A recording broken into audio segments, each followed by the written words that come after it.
partner marketing agency. So we know nothing other than the tech world. For those of you who already know us, it is complex enough that we can't move to any other industry now.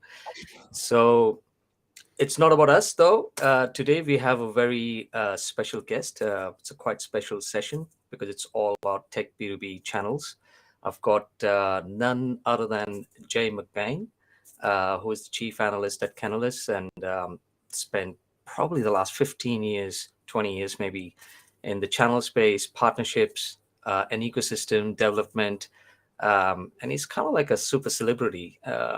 In the tech B2B world. I think, I don't know, Jay, you've been channel influencer for like a few times here, and I'm really honored to have you on the show, and we can talk a few things about partner marketing and where it's heading.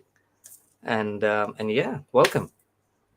Well, thank you so much for having me. And I think I've been in the channel for pretty close to 30 years now, so I might not be a celebrity. I'm just old. Oh, come on. I mean, I think once we're in tech B2B, I should have started the slide first. Once you're in tech B2B, it takes a little bit of more learning curve than that. 20 years goes very quick. Yeah, we get to, I sit in a great position. I always say that I don't really have a day job.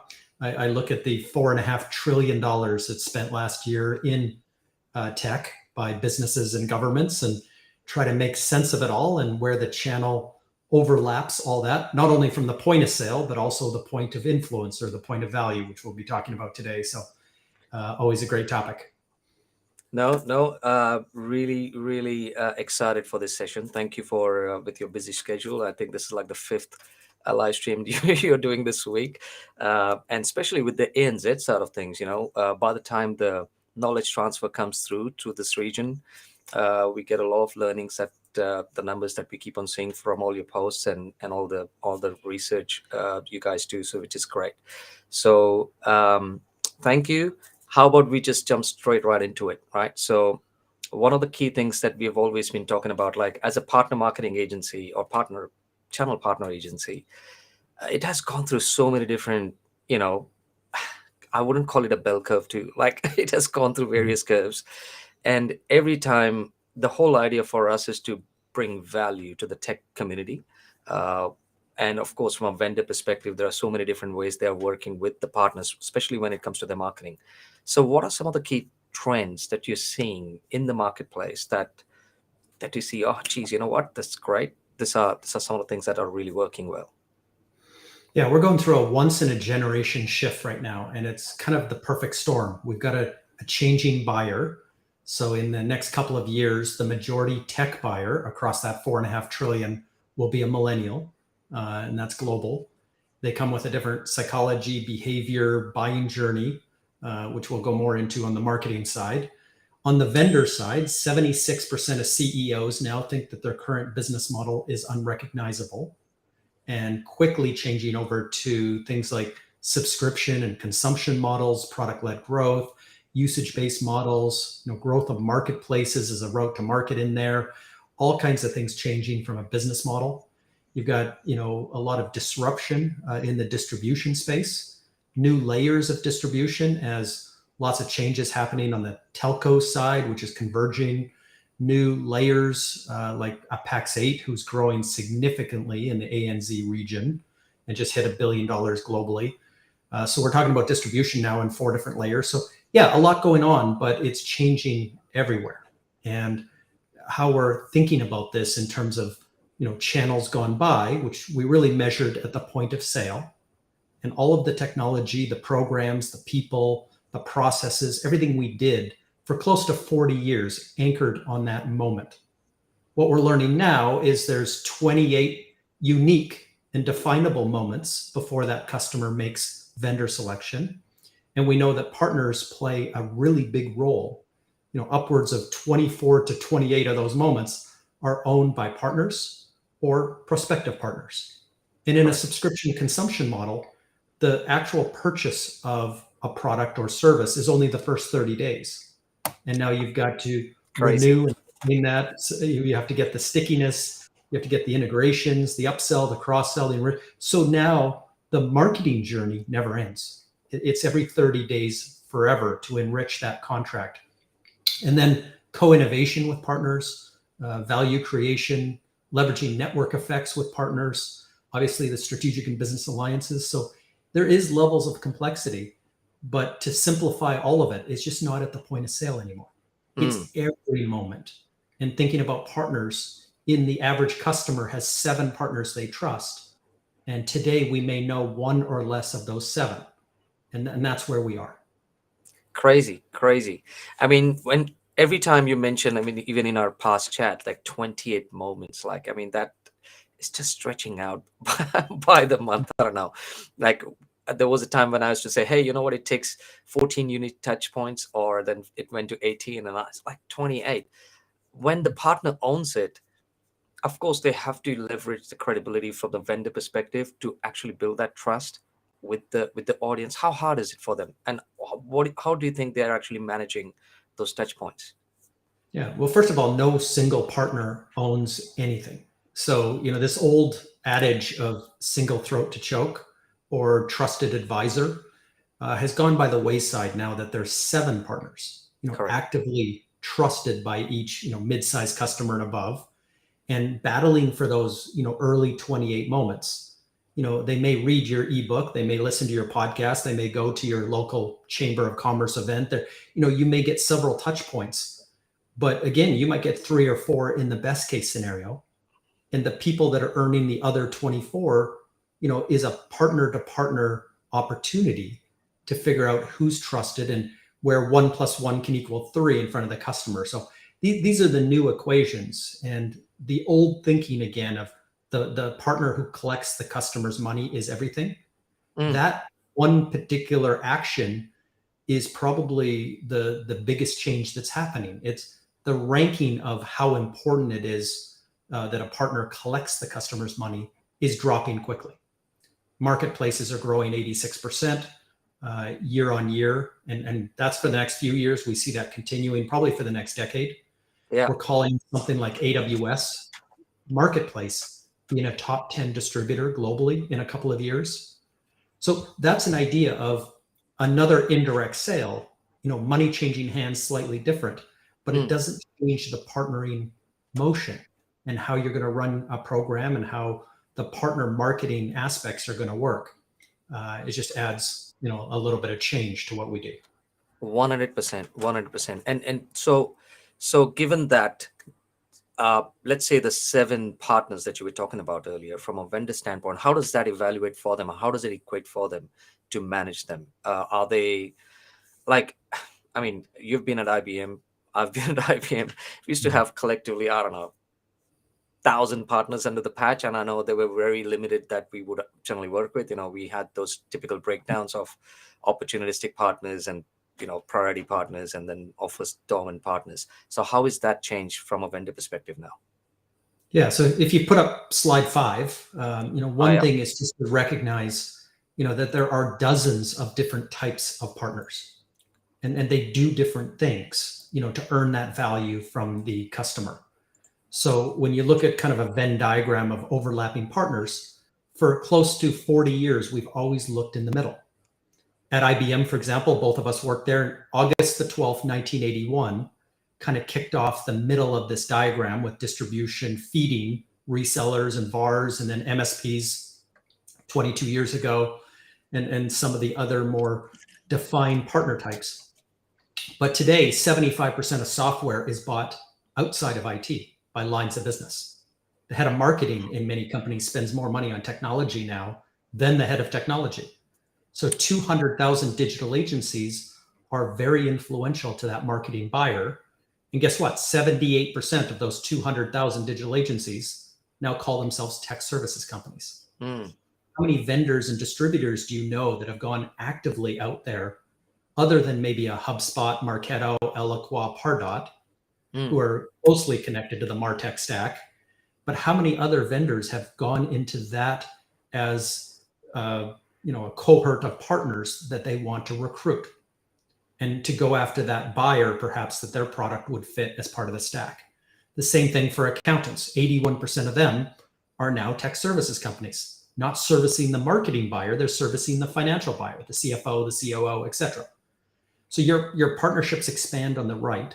And then on the left, you've got all kinds of emerging tech, 800,000 companies, a couple 100,000 ISVs now. You've got all kinds of consultants. So, Crazy. a company like Salesforce, which is pretty close to 100% direct, Mm, other than a few deals in ANZ and APAC. mhm, But a company like that is recruiting 500,000 partners. None of them are resellers. None of them fit in the middle, but mm, they all add value to those 7 trusted partners inside every potential Salesforce deal. And looking at the left, this creates millions of potential partners that now surround your customer. And then how do you build programs? How do you build co-marketing?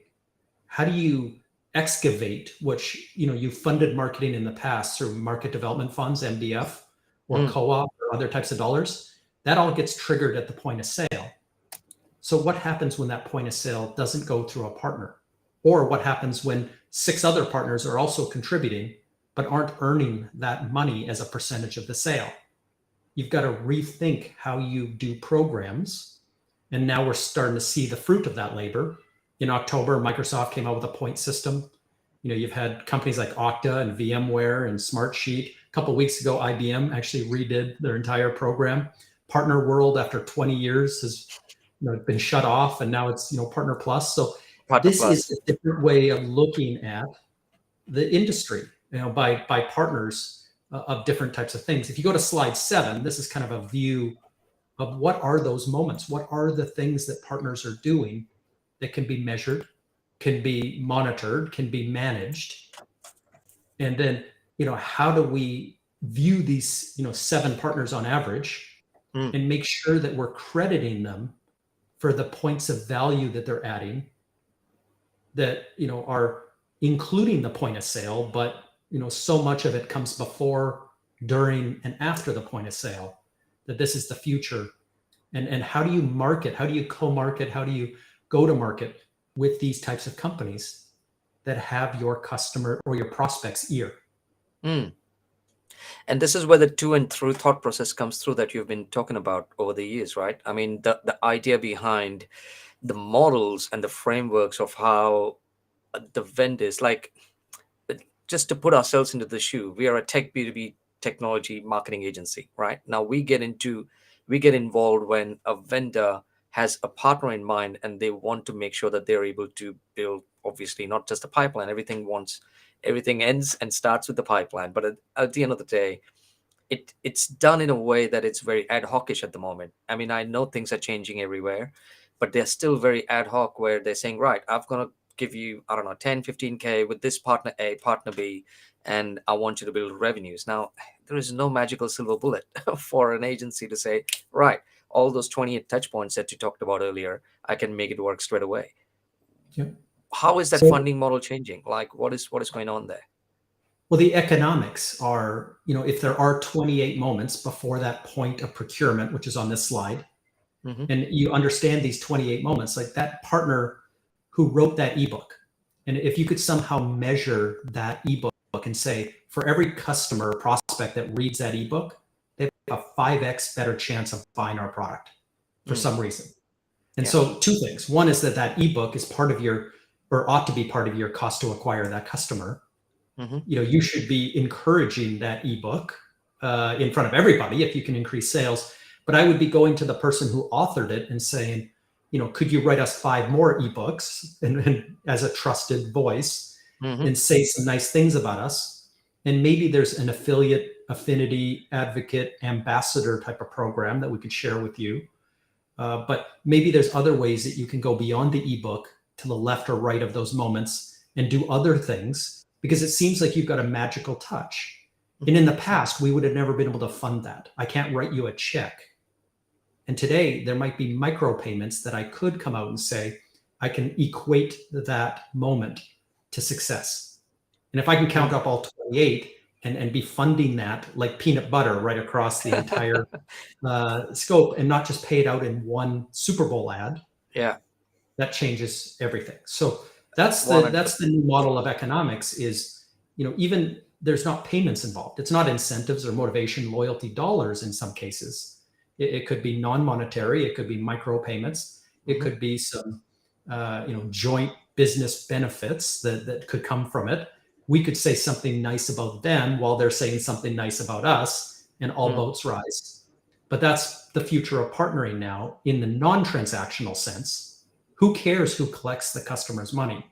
I care about every moment before, during, and after the transaction. The 20, correct, correct. One example, by the way, marketplaces, which I just mentioned, are growing gangbuster. 45 billion by 2025. 24% of marketplace deals today are partners clicking buy on behalf of the customer. And guess what? They don't collect the money. They don't show up in a distribution report as the partner of record. They're not earning any point of sale dollars like MDF, but their fingers literally on the trigger. And that's worth money to us. But we need to be able to monitor and measure that. And one of the areas that I focus a lot on is the tech stack. If you go to slide 9, which are the islands of innovation around these new ecosystem models. So in those first 28 moments, there's 5 new ecosystem islands of innovation just this year. These companies raised $3.1 billion in private equity to go solve the things like attribution, to solve the things like early data sharing and escrow services, account mapping, to take through channel marketing automation and extend that into both internal and externally measured type of marketing campaigns, as well as signals. Mm. And so the more in the post-cookie world, where I can't just go buy up third-party data, second-party data is winning in marketing now. And that second-party data is owned by either your partners, but in most cases, they're the partners that you haven't recruited yet. That's They're true. highly influential, that you should be recognizing based on different KPIs. And the better you can build up second-party data legally in every country, it passes GDPR, it passes every country's limitations. And the way that you can do that, you can see the deals earlier, you can match up your sales teams earlier, you can co-innovate and create value in front of that customer earlier, and you win more deals. Partnering is everything going forward. And so many vendors across the globe, when I say vendors, you know where I'm going with this, but like they are obviously turning 100% channel now, right? For that particular reason, because they see that that's where the value add is going to be. Just to quickly go back a bit and talk about, when we talked about how the funding of a lot of these companies work when it comes to the channel ecosystem, and especially around partner marketing. I think Des made a really quick point, and it's very similar to, so Des Russell from Partner Elevate, he's like, how do you measure those touch points? And there is no way that vendors are able to. So in his words, so partner marketing needs to move beyond um, the done for service and really helping these channel partners implement the tools to do this.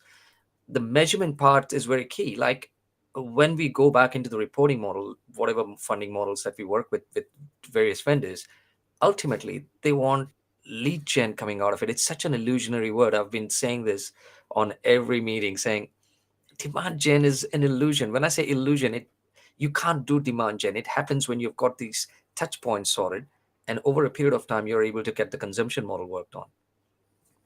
So how are we able to, are vendors starting to get that uptake, that it's not just about, hey, 2 touch points and build leads? It doesn't work like that.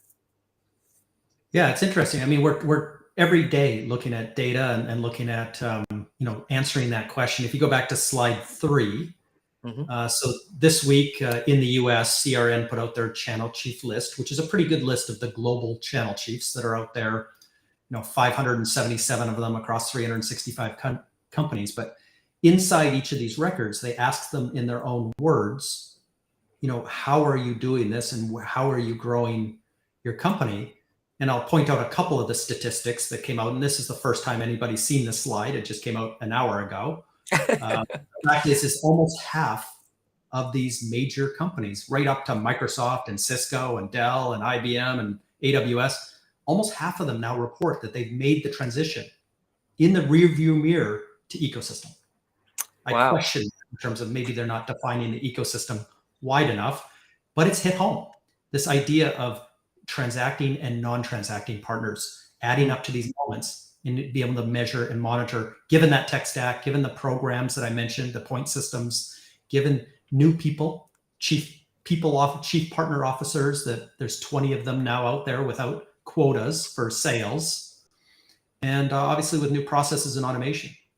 We see a big chunk, 76% of sales going through the channel, which is slightly more than the 73%, which is global, of the 4.5 trillion. But what's interesting is 90 to 95% of all business and government spend is influenced by partners. Microsoft, Wow. for example, does measure this, and their number is 96. They don't talk about partner sourcing anymore because Azure is down at 30 or less. Yeah. What they do is they talk about 96% of their deals have 7 partners wrapped around them. So that everyone from the CEO who's trying to unlock trillions for the channel down to somebody in the mailroom recognize that everything that comes onto your desk is going to have, upwards of 7 partners working it. Crazy. That is, I mean, this is like this storytelling, like it's great that the focus is now obviously starting to shift towards where obviously the market is heading. I mean, where we get a little bit worried is when the uptake doesn't happen at a local level, if you know what I mean, right?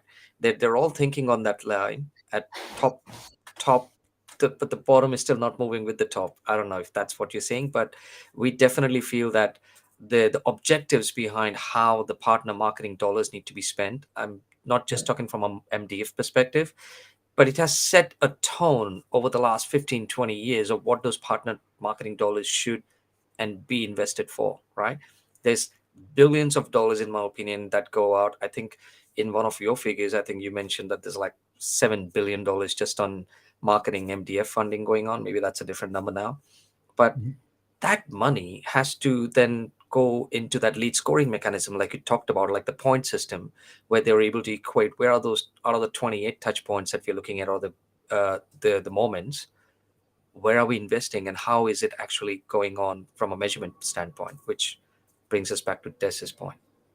Yeah. So out of the 4.5 trillion, there's about $1 trillion of that kicks out MDF as a Oh, percentage. jeez. So I And was way MDF, off by 1,000 billion, no, right? you're right on.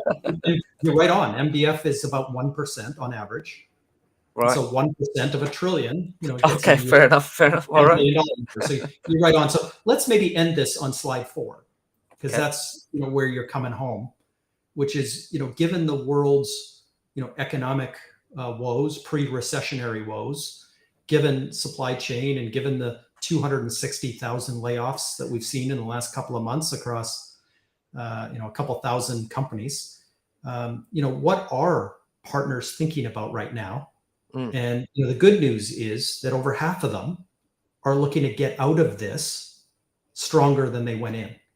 We saw similar things in 2008 and 2001, the previous recessions. Hmm. The technology industry takes the world out of recession, and the channel is the tip of the spear that looks to go and double down when times get hard. Customers are looking for automation. Customers are looking for efficiencies, and they're looking for ways, obviously, to grow their business out of this and come out stronger. And it's always been, and it continues to be, a very positive partner base. More than half the vendors, I think my previous slide said, 76% of them are optimistic and increasing channel marketing going into this year. But on both sides of this, and distributors, if you listen to the GTDC and others, I mean, they're optimistic as well. I Mm. think that 3 points of optimism says that we raise all boats here. And Mm. while we're going through turbulent waters, at least for the next 6 months, if not the entire year, Hmm. as an industry, as a channel, we're not going to slow down. That's fantastic. And I surely hope we don't slow down, because a lot of thought processes going through it. A lot of changes are, of course, happening based on how the landscape is evolving. And yeah, I mean, this is quite. I know we can't talk everything today, but the whole idea for me is to figure out three key simple things, right? One is, where could the focus be from a vendor perspective on how their expectations need to be, like they need to change their expectation on what they can expect from co-marketing or partner marketing on what they can evaluate. The second thing is the journey, like you mentioned, the touch points or the moments that we have got.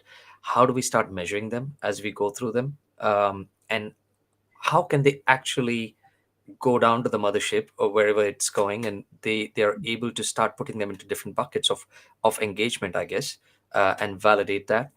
And third, and surely not the least, how does that change the entire relationship between the vendors and partners and how they can go to market? So it's mind-boggling. So yeah, this is crazy. Well, maybe we can do a second session because there's an answer to that as well. And there's a mistake that I see 99% of vendors make. Oh, And mate. we cover 35,000 vendors, so it's a big base. And literally 99% of them think inwards. They're building out their own communities. They're building out their own podcasts. They have their own newsletter, and they have all this, great stuff, which is, by the way, table stakes when there's Mm, 35,000 other vendors sending you an email and correct. calling you and running events. What they're missing, though, is the channel. Those millions of people that I showed at the beginning Mm, already have places that they trust, things they read, things they listen to, places they go, and literally people they trust. I know in ANZ, I go there every year and do like the ARN session and speak yeah. at the Telstra partner event. And I know some of the key people. And by the way, some of the audience here are on that list And of there you key go. This and the I'm already watering getting hole. a few comments on that.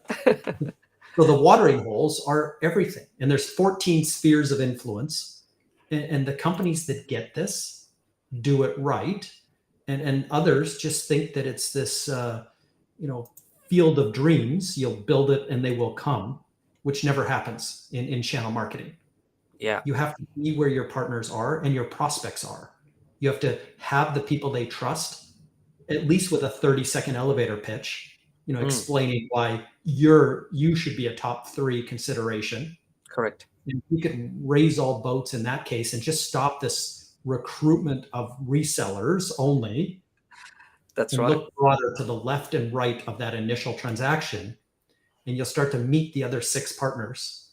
And you'll be amazed probably at some of the co-marketing and some of the ROI that's going to drive from that. Because again, there's zero base. That's crazy. The Yeah. first time they're out in the market as trusted sources, mentioning your name in a positive way. Brilliant. Brilliant. I mean, this session can go on. I mean, and you've already put up your hand for the next session on that. So I will make sure that I'll get you on there. So look, Jay, thank you so much. I feel that there are a lot of things that came out of the session, like I just mentioned, the three key ones that we can definitely work on. I mean, we I had so many other questions that we could talk about, but of course we are running out of time today.